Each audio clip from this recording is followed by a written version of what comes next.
Hey everyone, this is Chiefs beat writer Brooke Pryor, and in today's episode, we break down what exactly happened in the Chiefs' big win against the Broncos Monday night, break down everything Patrick Mahomes, the left-handed throw, the throw to Kelsey, the fourth quarter comeback, all of it. So stay tuned and enjoy.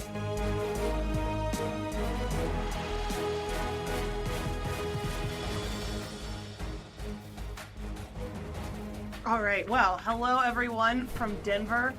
We are officially in Facebook Live After Dark. I think this is the latest one we've done since at least the preseason. Sam, were you checking to make sure it was really dark outside? I've just seen how dark. It's very dark. They turned off the lights here at Mile High Stadium probably about 45 minutes ago while we were all furiously working on our game stories from the Chiefs' 27-23 win.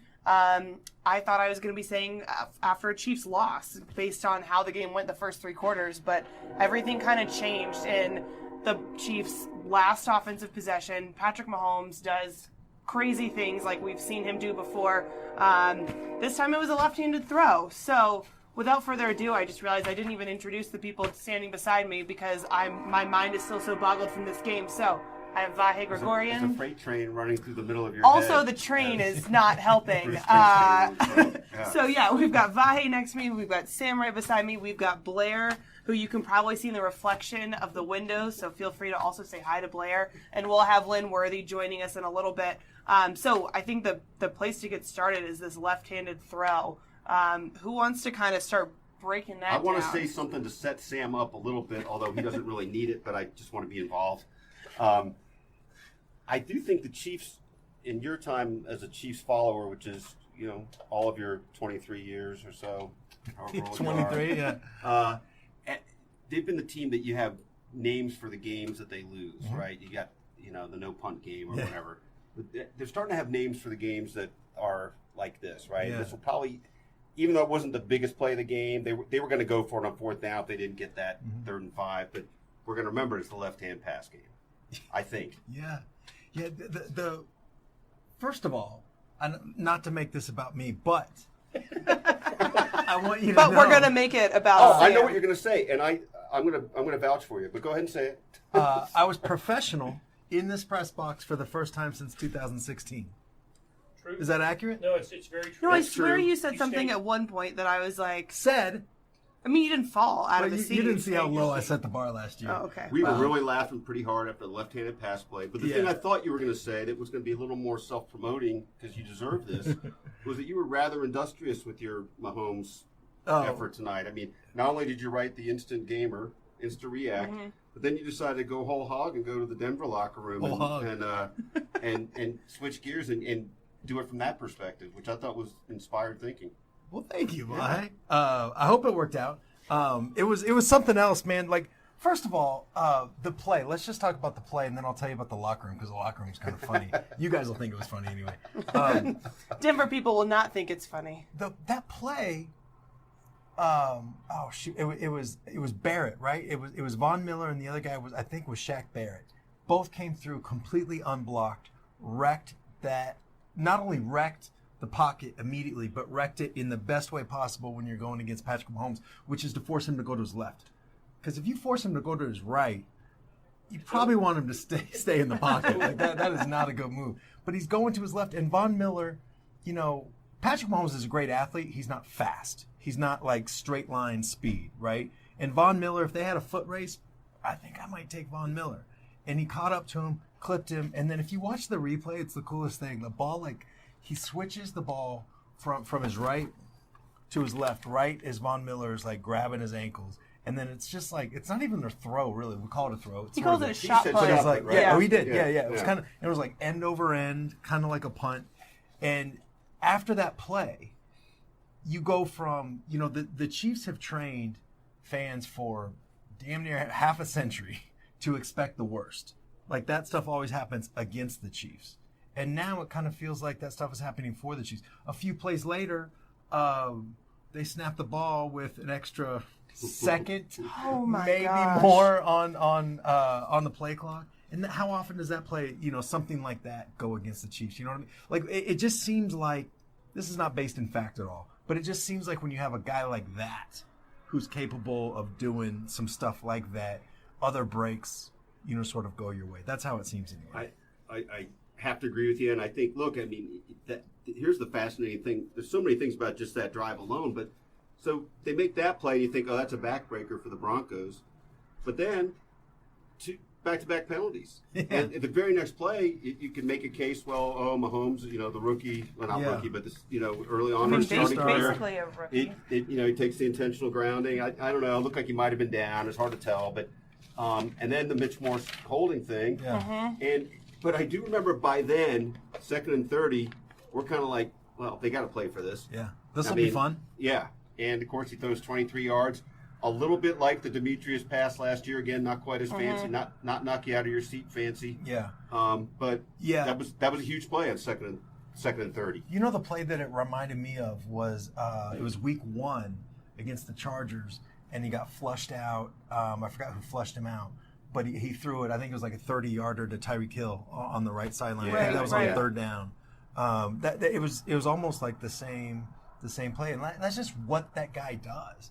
And it was interesting, like, I wanted to go into the other locker room for a lot of reasons, but part of it was just to hear them talk about that guy and what happens when you are paid a lot of money and you have a lot of pride and you're really good at what you do. That defense is really good. They got some dudes on that side. And you do everything right, but he just beats you. But he throws a left-handed pass. Yeah, like, with what something do you do? that you can't. And I mean, it was just, it was funny. Like, I walked in there, and the first thing you hear is fudge. Only they didn't say fudge. And we're Facebook Live after dark, and it's not that You got dark. your right locker room opened. I mean, it wasn't. Yeah. I mean, it was that over and over and over again. But then you start, Chris Harris had to get an extra IV, because he's chasing everybody around. Which is crazy. Like, he's the one that plays at altitude. Like, he's the one that is used to this. Yeah. And he's still having to get fluids. And then what was also interesting is, like, a follow-up question from a Denver reporter was basically, you were talking all week about how you guys were going to have to be in good shape chasing this guy around. How did you feel? And it was like, it was worse than I thought. It was just, it was that kind of thing. And how many times, like, I've just heard Chiefs players talk like that about the other team's quarterbacks so many times. It was kind of surreal to hear it on the other side. Like, God, we did everything right, but this guy, I think that, so I talked to Chad Henne afterward and asked him, how many times have you seen that happen in a game? How many times have you seen that left-handed throw? And he was like, the only person that I've seen that's done a non-dominant hand throw and been successful is Aaron Rodgers. Yeah. He's like, that's it. That's the only guy. It's a very short list. It's one. Yeah. And it's not just that he's doing the left-handed throws, but he's doing things that you're not supposed to do. He's throwing across his body. He's doing that things Kelsey that throw. the Kelsey if not throw. for the left-handed, we'd be talking about that one. That was crazy. Exactly. And he even said in his press conference afterwards, someone asked him, hey, does Andy say anything to you after that? Like, are your coaches being like, man, stop doing that? And he's like, well, I mean, they tell me in practice that they don't want me to do that, but as Anthony Sherman said, like, as long as he's completing the passes, who's going to tell him no? Right. At some point you're just like, well, I guess he knows what he can do just until he makes an error, which, by the way, 4 games, no interceptions. It's crazy. You kind of just have to let him keep going. All those lists of, most touchdowns, I guess he's now second to Peyton Manning. Peyton had 16 through 4 games as the record. But I do believe Peyton probably had like 11 interceptions. I think that's the same year or one of those years early, or he certainly had more than 0. And I think that's really the amazing thing. He almost had one tonight, I think, on a deflection. Ball went up in the air. Could have been one. Early. Was that the one he threw to Sammy Watkins that tipped out? Yes. Bradley Roby tipped it out? Yeah. That seemed like it could have been, but really he's rarely been close on that. Yeah. There were a couple. There was another one where he threw. He was like looking for maybe Chris Conley, and there were 3 defenders right around the ball, just kind of bounced in the middle of them. And what is that? But in the first half, he was bad. Can we say that? Like, he was just flat bad. Yeah. And there were Flat some bad, but I think there were maybe 4 plays that would have looked a little different. I think there were 2 clear miscommunications and 2 drops, right? But I think he would have said mediocre. What was the first half all season that he hasn't thrown a touchdown pass? Or first time in the first half that he hasn't thrown a touchdown pass. Is that right? Okay. It was just, he was. My point is he was off. Like, there was a Kelsey slant where.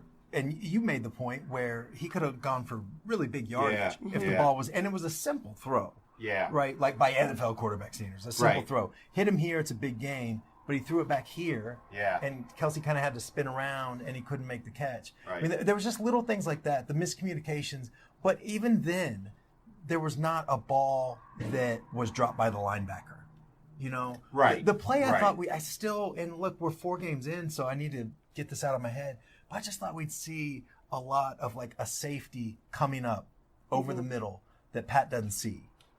A linebacker that he doesn't see on a crossing route. Yeah. Like that middle of the field. Yeah. And it hasn't happened at all. Like that deflection really, I mean, that's probably an interception, I don't know, 5 out of 10 times, Yeah. something like that. That Yeah, ball was he in just the air got for a lucky, while. yeah. There were a lot of people around it. But it's a deflected ball. Like, Yeah. I mean, that Right, stuff and that happens. happens. There Yeah, just hasn't yeah. been a, Overthrow. Not even like Yeah. the one he had here last year. yeah. Yeah. Yeah. Nothing like sails on them. It's right. Yeah, and Really if they sail, incredible. they go out of bounds.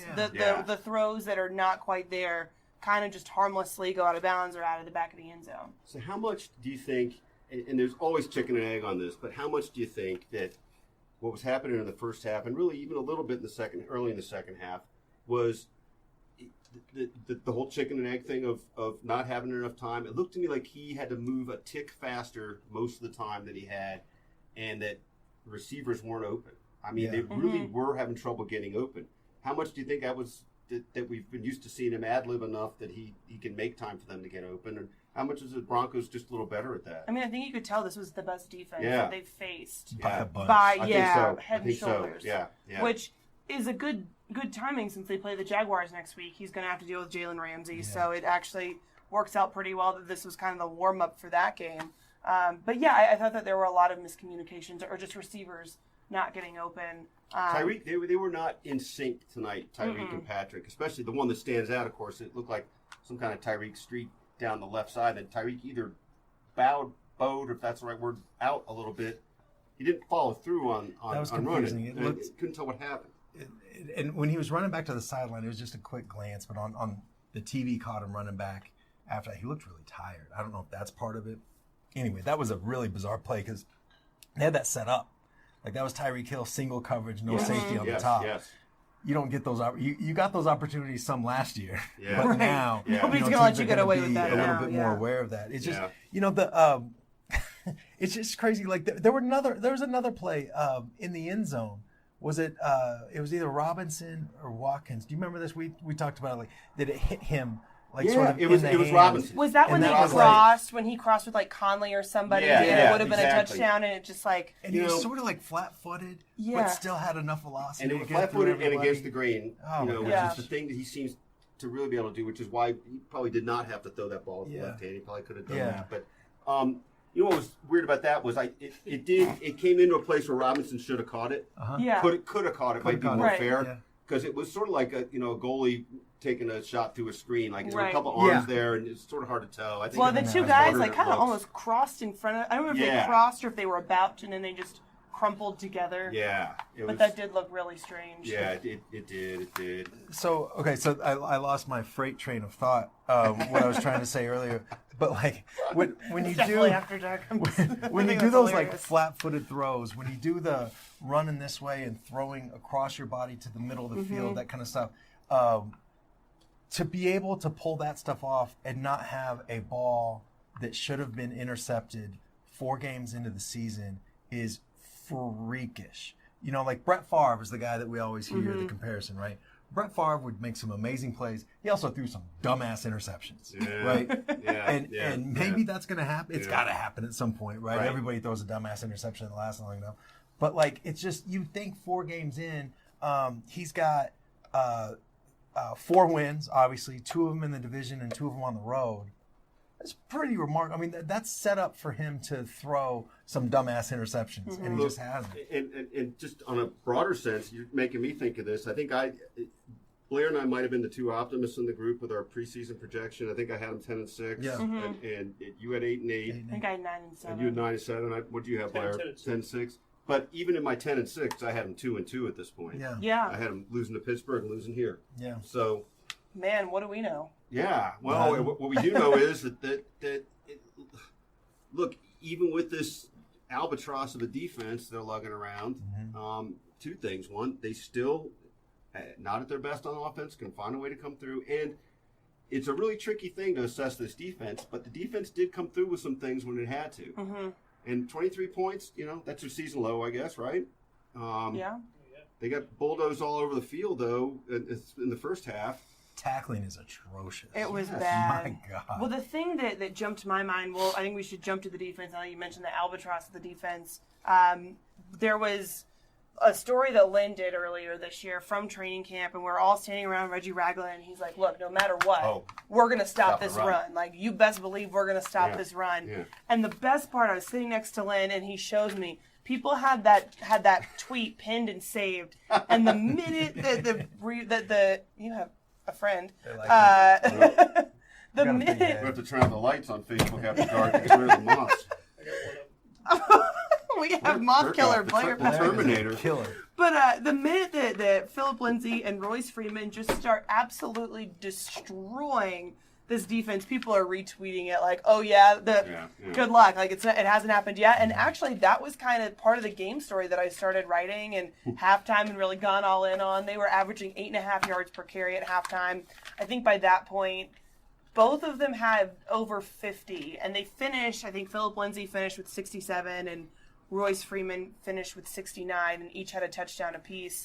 But the first half looked really bad. The second half, that though... 14-yard touchdown run was a monster run. Oh, my right? gosh. Just demolished like 6 cuts, and then, great blocks. There was a block. I couldn't quite tell if it was in a place where you're allowed to hit the guy in the back. Might have been a little iffy.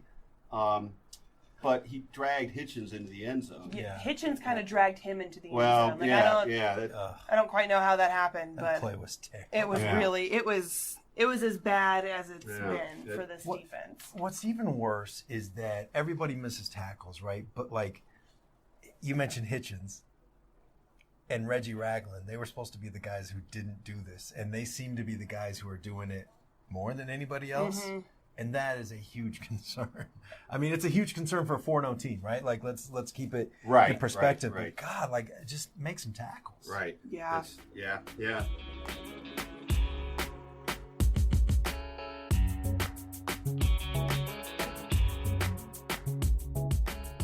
Hey, it's Blair Kerkhoff, and if you're listening to this, you love Kansas City sports, whether it's the Chiefs, Royals, Sporting, Mizzou, KU, or K-State. And no one covers these teams like the Kansas City Star. If you currently subscribe to the paper or have a digital subscription, thank you for your support. And if you don't, here's a great offer.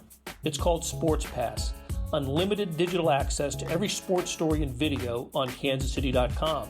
And it's just $30 for the first year.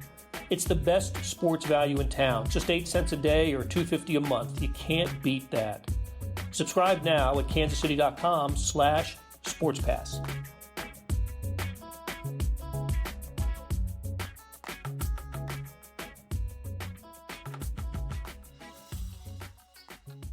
Hey, speaking of that, though, I thought, the Kareem Hunt's had some moments this season, but this was the first Kareem Hunt game of the season. So the first time over 100 yards. Right, and the first game where he looked like the guy that you want to make sure he has the ball more. Yeah. And Blair pointed this out. I guess we all kind of got talking about it, but there were some of these things where it was play after play after play, and maybe they didn't have to keep going back to him after you run 27 yards on a play, but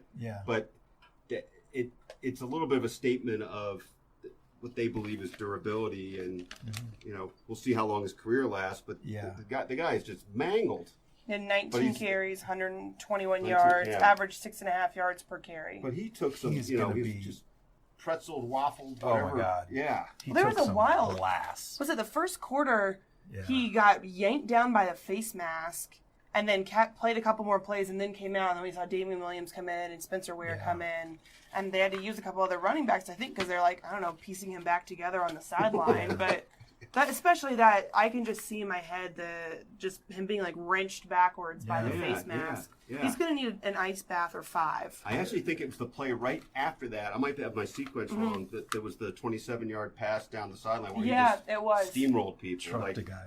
Is he just running on adrenaline at that point? Because he's got to be in pain. I know. I agree. There's 2 things I think about with Kareem Hunt, and it's toughness and it's balance.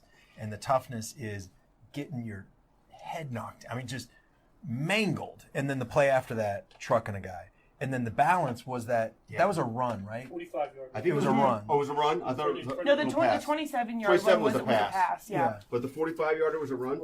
Yeah. Okay. Okay.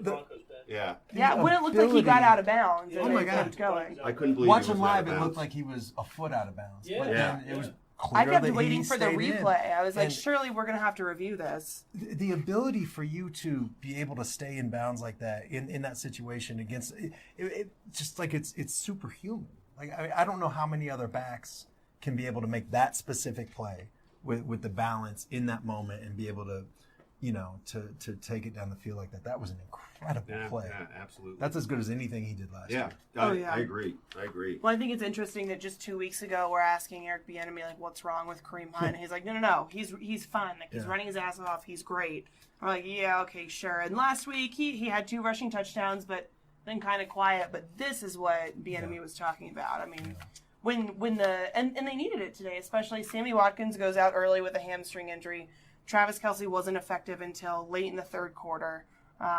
It felt like the guys that they had been leaning on the first couple weeks weren't there. I mean, they were going to DeAnthony Thomas a lot more, Demarcus Robinson a lot more. Felt like they were kind of having to go to like the second or third tier options. And that was the game when you needed Kareem Hunt to come in and be big. I think that's going to happen more as we go forward too. I think like it sounds dumb when we're talking about the NFL's leading rusher last year, right? But like if I was like make him beat you, like that's how I would try and do it. Yeah. If you put on the headset and we're calling the plays. Yes. Which, could happen. Could. You don't want it to happen. No. Well, we were talking about the defense for a little bit. Let's go back to that. Run defense, not great. Pass defense tonight, how do you guys feel that compared to the last couple of weeks? Because the secondary has been an issue. So Case Keenum, I saw some ESPN stats and info, I think, put this out there. Case Keenum hadn't thrown or completed a pass over 30 yards since week 10 of last season, 0 for 12 since, or some number like that. So and they were exploited on that one for 42 yards, I guess. Mm-hmm. And we'd be talking about a whole different thing if he just completed the Demaryius Thomas on that last drive. He was open. He just overthrew him. Yeah. And if you look on the replay, you'll see Blair Kerkhoff down on the field, sort of the Forrest Gump factor, just kind of there, right behind it. But and then the Orlando Scandrick interference in the end zone, which was holding, and he held him a good 10 yards. He got his money's worth. He got beat and held. And then questioned it. I don't like the questioning call, but it's it's very clear this is what happened. His entire play was a penalty. Yeah. I mean, his entire appearance. No part of that was the defense. Yeah. So that was great. But I don't know what the number. I didn't look at the final numbers. I mean, I think Keenum looked better than we think Keenum is for a while tonight. But You know who I thought was concerning tonight? Breeland Speaks. After when D Ford went out with the groin injury, Breeland Speaks just got abused, in multiple different scenarios. There was the 2 plays that stick out in my mind. There was one, he just got picked off on a pass that went for 17 yards. And then there was another where whoever was running the ball was going out of bounds, so his tackle didn't end up mattering. But he just wrapped his arms around the guy and just slid off. Whoever the runner was just covered in grease, and the tackle did absolutely nothing. Well, what's going on with him? We need Lynn Worthy in here. He's got the inside scoop on. Does Lynn know where we are, by the way? Does he? I should go find Lynn. Right. He's somewhere down the. You know what? Verse. I can see him right here, and he's just got his head down, plugging along. He doesn't care about the people at home. I'll say it. No, I think Breeland Speaks has been bad kind of all year. He just looks behind. He looks slow. He looks like a rookie who's overwhelmed. He looks like a guy that needs a red shirt. I don't totally get why Tano's not playing head and shoulders above him. I keep thinking that Breeland Speaks is going to move inside at some point, maybe next year. Maybe they should do that now, but they've got some bodies inside. I haven't seen him make a play really, and the number of plays where he just gets owned, stack up a little bit. Yeah, It's not pretty. They're making me think, just for some reason, to look at defensive stats. Early on, so D Ford, that's tough having that groin. That's 2 games in a row. You gotta wonder. It's gotta be the same thing. And is it going to linger now? And boy, he had a nice little burst in he had a sack early. Justin Houston, I thought, played really well early. He had a sack. Yep. Kendall Fuller led the team with 7 tackles tonight. Not what you want.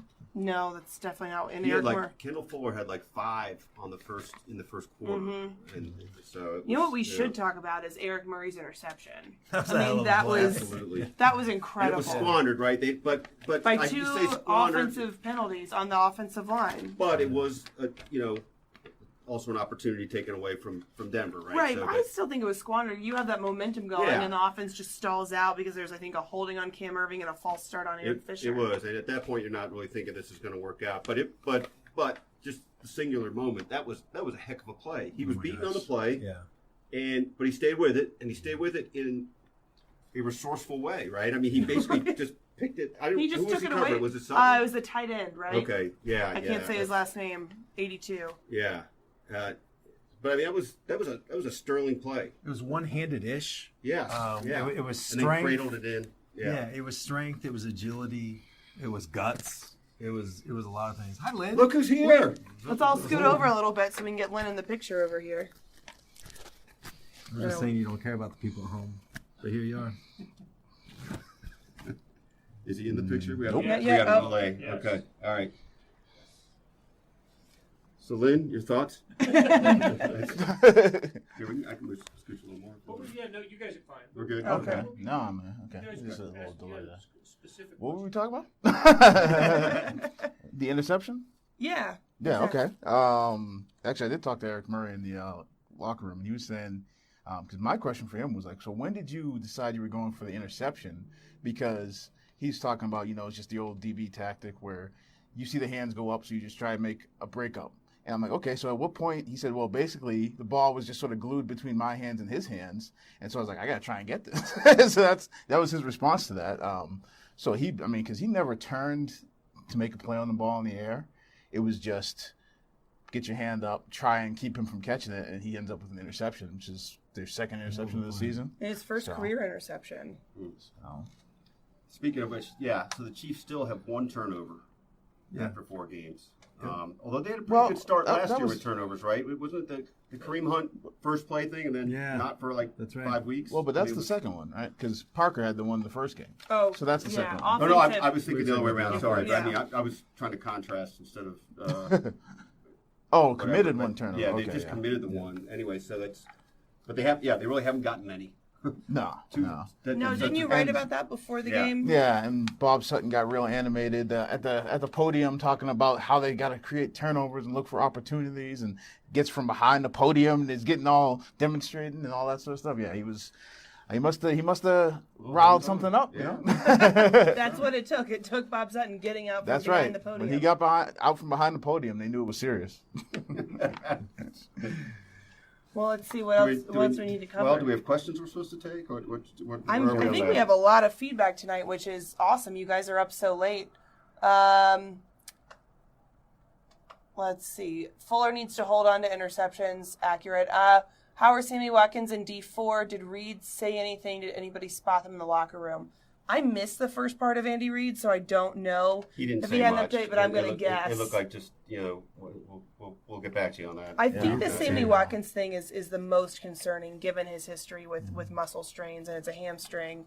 I didn't see him get hurt. Did you guys see the play where he got hurt? I didn't. Just all of a sudden he was questionable, and then before halftime, or was it at halftime he was out? I think questionable first quarter maybe. Yeah. Right? And then halftime out.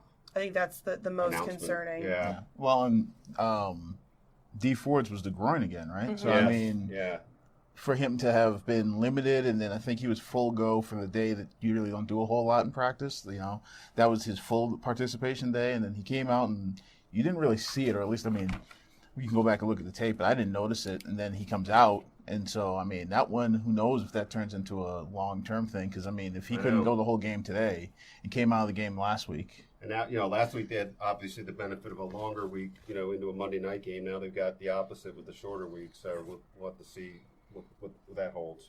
Also, someone pointed out Von Miller had 1 tackle and 2 quarterback hurries. How about That's that? it. So I think that's a huge credit to Mitchell Schwartz. Absolutely. I don't know if they traded jerseys tonight or what, but that's a pretty impressive performance. Not to mention Patrick Mahomes. Also that guy who says he's not fast, but Von Miller, I believe, said after the game that he was fast. So I don't know if clearly, and we've talked about this a little bit, but it is true that Patrick has that knack, that the feel around him, right? Mm-hmm. And it's just at some point that is just absolutely instinct and feel. He's really athletic and he's really agile. I don't think he's fast. Yeah, for sure. But there's a ball. This would be like the 35th best play he made tonight, but it was an important play. It was on the touchdown drive to cut it to 23-20. Mm-hmm. It's a ball he gets just gets away to Conley for a first down. I think it was 3rd and 8, 3rd and 7, and we're watching here, and from our perspective, he's about to get squashed, and gets away and doesn't even get hit. I don't think, or got hit, but kind of just tagged. That's part of the great gift. Yeah. Well, I mean, even that the left-handed pass, like his description of that, when he talks about he knew Miller was coming behind him. Like, I mean, he's telling you, like, basically he knew that he was there. He could sort of gauge, even though he's running and the guy's behind him, he's not really seeing. He's still got eyes downfield. He can gauge where he's at and that he didn't have enough time to, like, do this. That's why he did that. And, like, and that's what he was, I mean, he's explaining it, and you realize that he's processing all this on the run in the game. Yeah. And that's what he's actually doing. Yeah. Do we expect Eric Berry for the Jaguars game? Well, we have the report now that it's a Haglund's deformity, bone spur. I think they're trying to wait for it to calm down. They're trying to avoid surgery. I think internally they've had how do you say, like a soft circle on the Jacksonville game. That's a dumb thing to say, but like I think they've sort of been hopeful that this might be it. It's pretty clearly a pain management kind of situation, and I believe that he's trying to wait longer than he otherwise would for a few reasons. One, the knee that he tore early. Two, the Achilles that he tore early, missed whole seasons. I think he wants to finish the season, not start it. There's no pressure. The team's 4-0. It's not like if they're 2-2, 1-3. There might be a different calculus. I also think, guys, like, where's he from? Atlanta. Where's the Super Bowl? Site of the Super Bowl. It's in Atlanta. Where the players play. So I think that I think that's in his head. I think these, like, sort of mental scars from these past, season-ending, really serious injuries plus Atlanta. I think that's in his head. I think he's being cautious on it, and he should. We've addressed this a little bit before, but I can't remember what conclusion we had. So he's obviously a veteran. He doesn't maybe need practice the way others would, but I would think it would be awfully rough to start practicing on a Wednesday and after not practicing for whatever it is, 38, 44 days. Mm-hmm. Mm-hmm. And I almost feel like he's got to be a week, 10 days so maybe to feel right about it. There could be that, yeah. Of course, the Patriots game would be, that's where he got hurt last year, so maybe he doesn't want to deal with that. Yeah, I don't think I'd want to do that, so maybe the game after that. Yeah. Someone asked, what did we think about Armani Watts and his sack and how big that was? I think that was huge. The sack he had to kind of start off that drive. What did you guys see? Well, was that the drive to get the ball back at the end, right? Yeah, it was the last one. Yeah, it was after they took the lead, right? Yeah, right? Yep. It was Case Keenum's first play after they took the lead. Yeah. Well, 10-yard loss, yeah. But, of course, that could be made up for in one quick play against the Chiefs defense. And almost the opportunity was there. But I think that's a huge play for a guy that has been, a little inconsistent, young guy, need to make a mark. Absolutely. They got to hit those two. I mean, like, look, they won the game, but it kind of reminds you of last week in Pittsburgh when Eric Murray had a free shot at Roethlisberger and just missed the sack. And that cost them. They ended up scoring a touchdown on that drive, I believe. Cost them 7 points. Mm-hmm. So getting those opportunities and actually hitting them is really important. And it points out the difference between trying to sack Roethlisberger and trying to sack everybody else. Because Big Ben has done that to a lot of people over the years, where it's like that should have been a sack, but no, he's just no. Well, I think this question's teed up for Vahe, who's done some research on this. But is Mahomes' character prone to handling this kind of success? Well, no one's more teed up for this one than Sam, but I think right. we've all seen all seen this kind of thing in him in various forms, and no doubt it is, right? And it's something. I think the thing I wrote today about the Mahomes mania thing, I think I got into this a little bit. The idea is that it's clearly partly innate, right? And those of you who are parents see this right all the time, and whatever it is you're trying to get across versus whatever they just have. Hoping to get something across. but also it's clearly something learned, right? So I mean, and I assume you'll remember this way better than I will, but I assume, of course, we hear all the time about being around major league locker rooms and major league athletes from the time he was 6, but just some grounding at home that it's not just from being around pros. I mean, there's something there that the guy has this remarkable blend of confidence without being arrogant. Yeah. And I think that is at the core of all this. Mm-hmm. He seems very unimpressed by it all. The way he kind of was answering the stuff about the left-handed throws was kind of like nonchalant. Yeah. I think other guys would just be, I don't know, amazed or like more incredulous about it. He's like, Sometimes I even surprise myself. Uh-huh.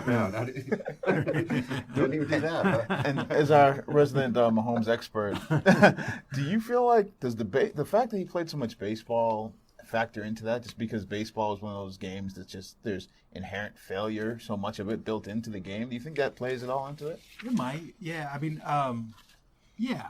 And he's had failures too. Like maybe not personally. If you go back and look at White House, his games were, if you look at the highlights and if you look at the scores, he was at Texas Tech in high school. You know what I mean? I think his last year, the playoff game they lost was something like 65-60 or something like that. So he's used to, still doing well himself, but dealing with this bigger failure. And I don't know, I think there's something to the idea of growing up with, a dad who played it, and so you can get a feel for that stage and, playing catch, not playing catch, but shagging balls in the outfield before the World Series when he's like 5 or 6 years old or whatever. I mean, he's just, his mom said something that was kind of interesting about that. She said, I'm sitting there watching, and Patrick's their oldest. And she's like, and it doesn't seem like that big of a deal. That's something that he can do. I wasn't nervous about it at all. She said, by the time he was 7, she was dead sure he was going to be a pro athlete. And she's like, I'm serious. I know it's weird, but I knew. Mm-hmm. And then she said once they had, Patrick's got a younger sister and a younger brother. And, once they're, 5 or 6, Patrick's mom was kind of thinking, what the hell was I thinking? Letting Patrick, do this at 5 or 6? Because, there's just that much of a gap. I think he's just always been a little different, and clearly prepared. It's nobody knows, right? There's a difference between how famous Patrick Mahomes is now and Tom Brady famous, right? And if and when he gets to that point, that's a whole nother challenge. But at this level, at this much lower level of sort of fame and attention, all that stuff, I don't know how he can handle it any better. Yeah. Is he the AFC Player of the Week? Gotta be. It'll be 3 out of the last 4. Player of the month. Yeah. Player of the month. Player of the month. Well, it has to be. Absolutely. Worst statistical game of the season. For Patrick And yet Mahomes. still, Yeah. it's insane.